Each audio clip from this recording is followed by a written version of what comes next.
everyone.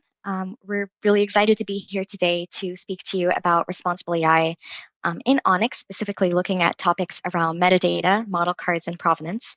So I'm here with my two co-presenters today, Gabe and Bhargavi, and from Intel, and we're going to be walking through what a proposal for incorporating metadata-related elements in Onnx would look like, and what we can start to do as a community to make this a reality. So first, let's kind of start out with what's been done before and how this proposal really got started. So the first proposal was really targeted around enabling machine-readable AI metadata in Onnx. And as we'll talk about throughout this presentation, that we see a number of different opportunities for being able to enable metadata-related elements as part of Onnx runtime, and the broader Onnx related items and tasks and implementations. So some of these key points are around being able to track provenance and other relevant characteristics for being able to essentially be able to identify how a model and the data that is associated with it is moving over time, and being able to evolve given a specific use case. There are a couple of other opportunities as well that we see that we'll elaborate on briefly as part of this presentation in terms of identifying models with mixed precision, facilitating runtime metadata checks as well, where we start to connect this back to the pre-processing element of Onnx graphs, and also enabling queries on model zoos and hubs for filtering for relevant use cases. So this is just a key subset of the different capabilities that we can see that could be enabled having metadata as part of Onnx. Now here, as part of a quick timeline of activities, this team presented the roadmap proposal in October of last year to the Onnx Steering Committee, where the first suggestions were really put forth for the first cut of relevant fields related to metadata, essentially being able to elaborate on the context and say, okay, what do we really care about here when we say metadata, and what are some of the key elements that we would want to balance out? There was also some very specific machine-readable formats and query languages that were proposed as part of this roadmap, kind of stand-up proposal. As part of this presentation, we now want to take this opportunity to extend the proposal and start to think about the broader picture around model creation and consumption. So as part of this, what we're going to start off with is recapping the motivation and context. Think about why we need metadata in the first place for responsible AI.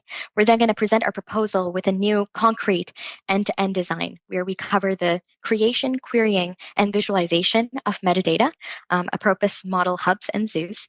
And then we want to solicit your contributions, see and get your feedback on this, and identify if there's any particular items that this community would like to collaborate on. Perfect. So to start us off, Onnx needs responsible AI. And as I previously iterated in the prior slide, metadata is one of these key elements that's really coming up with a lot of different concepts tied to it related to provenance and other aspects. But if we take a step back and start to look at what exactly is metadata, the forms it takes, and why do we need it embedded as part of Onnx, we see that metadata is a key enabler of responsible AI and explainable AI today. Again, the provenance-related aspects are definitely a huge benefit where you're able to track a model, and again, the metadata associated with it. There's also the characterization of models as well that we'll briefly cover as part of this presentation. All of us may have encountered, these different forms of performance characterization that we're starting to see with machine learning models, especially that's where explainable AI is starting to come into place, where you have these technologies for debugging models or for human comprehensibility, et cetera. And we're seeing that metadata is something that is really a central part of it, can take multiple forms, mean multiple things, and help with these two aspects. There's also the idea of narrowing down onto failure modes as well to help identify why and where an AI model failed. Also in different environments, whether that be offline or directly during runtime, being able to do this type of monitoring for pain point identification for AI systems. Now, the current emphasis today is on human comprehensible metadata, and model cards are a very nice industry standard example of this, where you have this ethical report or documentation that's a couple of pages, talks about quantitative analysis, limitations, etc. But metadata is helpful if it is machine readable as well. And here we have a very small pipeline on the slide showing how the process from generating metadata to importing and attaching metadata to a given model, whether that's local in terms of embedded directly within the model, or uploaded to the cloud or the hub as part of a human comprehensible format. These different formats can then take into place and allow you to start querying the metadata, start to form and understand some trends associated with the models and how they behave, what are some of the characteristics of them, etc. And finally, visualize this, bringing it all back together for the human in the loop stakeholders to be able to analyze and understand what's going on. So throughout this presentation, we're going to be elaborating on the different elements of this pipeline. And right now, I am going to switch the mic over to Bhargavi to take it on from here. Thank you, Riva. Thank you, Ria. Hey, everyone. So I'd like to go over the existing work in this area about encapsulating metadata in models. So the example that you see in the slide over here, could you go back to the previous slide? Yeah, thank you. So the example in the slide shown is part of the TensorFlow Model Card Toolkit. So Model Card Toolkit is a collection of tools to generate metadata in the form of JSON schema, and it attaches to TensorFlow models. So there are APIs to visualize and generate model cards. Yeah, could you go on to the next slide? So Onnx protobuf has some support for metadata already in the form of key value pairs, as you see in the example as shown in the example in the slide. So we'd like to build on this support and extend this functionality to incorporate more machine readable metadata format using RDF, which is very standardized and widely adopted industry approach for representing metadata. And RDF is also powerful in the sense it would not only help define model characteristics, but also establish relationship among entities. Could you move on to the next slide? Yeah. So it follows a structured approach to define metadata. It is more machine readable, and we think we could. It should be easy to extend this functionality in Onnx. It also RDF also has the flexibility to it allows for decentralized metadata representation. It allows for querying metadata using Sparkle, a powerful capability that my colleague Gabe will go over in the next few slides. Not only machine readable metadata representation helps in maintaining transparency, but we believe it would be very useful to track provenance. It'll also help us answer questions such as when something goes wrong with a model deployment, it'll help answer questions such as what caused this model to have lower accuracy than expected. Was the data set updated? Was the right validation or test data set used? Or who trained the model? So answering, this approach would help answer such questions. Yeah, could you move on to the next slide? Yeah. So our initial proposal has a detailed description of the model provenance fields that we would like to include. You could find the link, GitHub link in the presentation below for a more detailed description of metadata. For instance, what training data set was used, what licensing was there, or what frameworks were used to train the model, details such as precision, whether it's an int8 model or an FP32 model. Yeah, and I'd like to hand over the next slides to Gabe, who would be talking about querying metadata in detail. Thank you. So as you can imagine, adding metadata, no matter how informative to a model is only part of the is kind of like the first half of the battle, like querying the metadata. What you can do with models that are decorated with metadata is kind of where really the usefulness of having having this extra information should come into play. So here we're illustrating the kind of things that you would be able to the kind of information you'd be able to extract from models that have RDF the formatted metadata associated with them. So the RDF, as Bhargavi touched briefly on, is kind of like a development from the semantic web, and it came from requirements of mostly like library science and creators of information, like large quantities of information, like scientific papers, scientific libraries, and the creation of scientific data sets. So as part of that, part of that community generated this notion, this control vocabulary called fairness. Fair here being less having to do with fairness and more for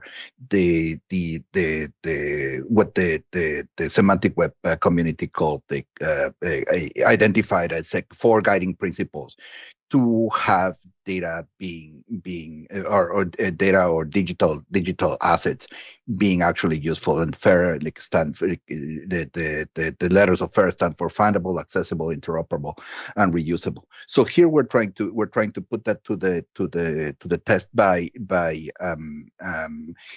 illustrating the kind of queries that you could issue against these the RDF encoded metadata using this fairness ontology. So here the first query at the top left of the slide, it just goes over, tries to identify from a collection of models which ones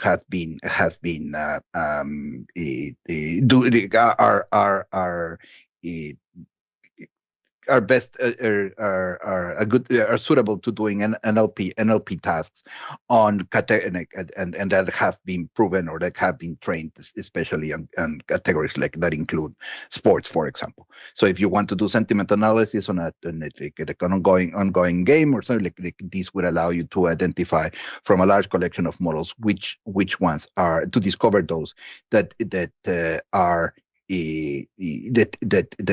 would satisfy this use case. The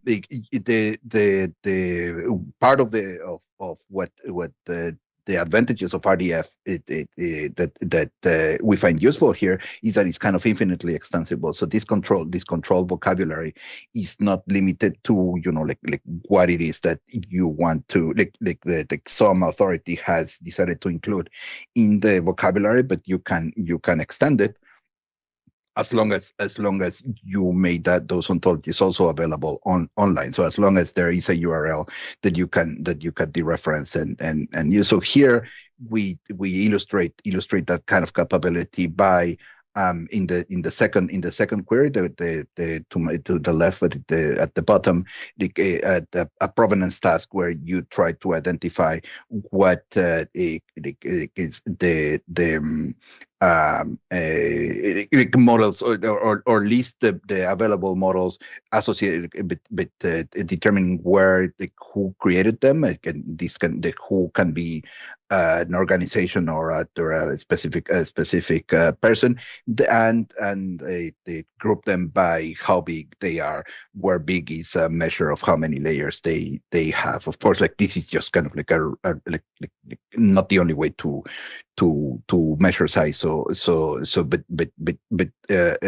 RDF and the query language, which by the way, like I should call it the query language for RDF is called Sparkle, and it's it's something that you're likely to find in things like Wikidata, which is the data that's the machine readable version of Wikipedia, like with the information that you would find in info boxes and so on. The third example here is it tries to illustrate, like, again, like this extensibility by tracking things that have more to do with responsible AI. So if you would like to identify those models in your collection or in a particular hub that have specific and classify them or sort them by their carbon footprint, you can do this by using adding the specific constraint. Ria, would you move to the next slide, please? So for a specific these two queries that are more try to illustrate more responsible AI and mixed precision tasks that could be associated with the metadata. So in the query to the left, we are trying to identify those models that were trained with data sets that have private personal information, or and just bear in mind that this is what the metadata author has stated, right? Like, so this is, there is no extra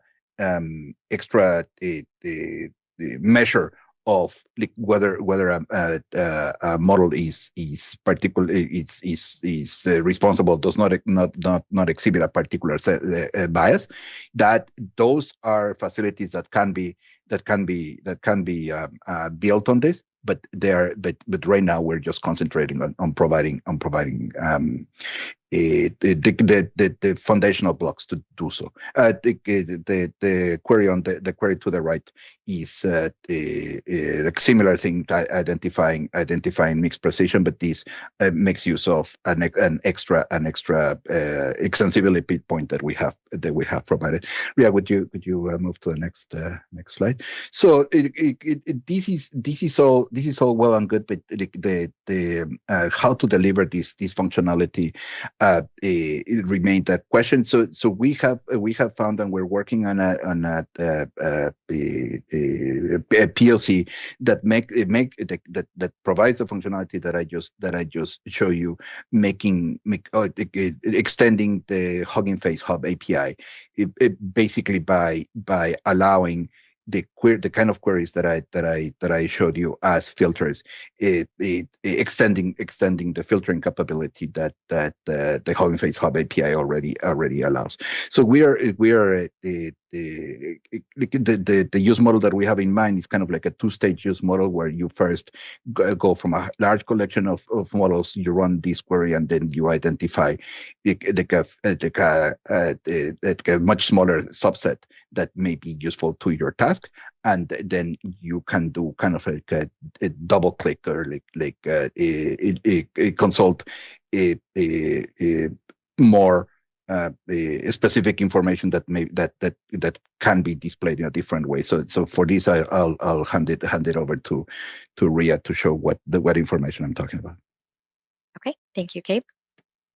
Perfect. So just wrapping up here in terms of the visualization, which is the final third element of the pipeline, speaking to what Bhargavi and Gabe had covered around the querying language and the context there. This is how we envision essentially the profile data will be presented in terms of being able to incorporate elements related to explainable AI, such as saliency maps or interpretability related techniques for different types of models, not only restricted to computer vision, but also just as the scope of Onnx is continuing to increase in the types of models and use cases, being able to also adopt some of those techniques here as well and incorporate them as metadata, extending on the existing support for metadata that already is currently there as part of Onnx. And to the right, we also have an example of, some plots that we might start to include around, model cards, and bringing in the balance between what is machine readable or embedded within the model and what is queryable, and then what is kind of a document associated with the model, something that we found very intuitive as part of the Hugging Face model hubs as well, that we're very interested to see how we could potentially extend. So we can start to see the emergence of things like data and AI quality metrics as well, not just our traditional explainable AI-related methods to create a holistic picture of, performance profiling, characterization, again, of these machine learning models that are, coming from Onnx. So all in all, I do want to conclude with the call to action and reinforce a couple of key themes here. As I mentioned in the introduction, we have been building on the proposal that we presented in the October 2021 meeting in order to essentially cover a design around enabling machine-readable metadata in Onnx. Today, we are presenting our extension of this proposal to consider a more concrete design around model creation and consumption, and then being able to cover the entire metadata creation, querying, and filtering from Hub's kind of workflow, being able to leverage currently existing Onnx infrastructure as a key benefit of this. So we are preparing an initial strawman implementation, and we have more updates to come, specifically also from the Intel side. We're very interested in exploring technologies around the metadata creation part, which we didn't have too much time to get into here. We kind of jumped into the querying and the filtering components as well as visualization. But we have some technologies that are coming out there, particularly also in relationship to OpenVINO and Onnx as well. And with that, we would like to welcome collaboration and open dialogue. We want to know your thoughts on the types of metadata fields that we might want to include, how we might want to implement this, what's the right balance of transparency. We definitely welcome any of those contributions or dialogue to help develop these solutions. Finally, we would definitely like to see our proposal, which is available publicly as a GitHub issue on the Onnx repository, included as part of the Onnx 1.13 spec as well. So we're looking forward to collaborate with this team to make this a reality and help enable a lot of the other great topics being talked about today using metadata and provenance and these related concepts. With that, if we have time for questions, we definitely like to open it up. Otherwise, we're happy to answer any offline. Thank you so much for your time.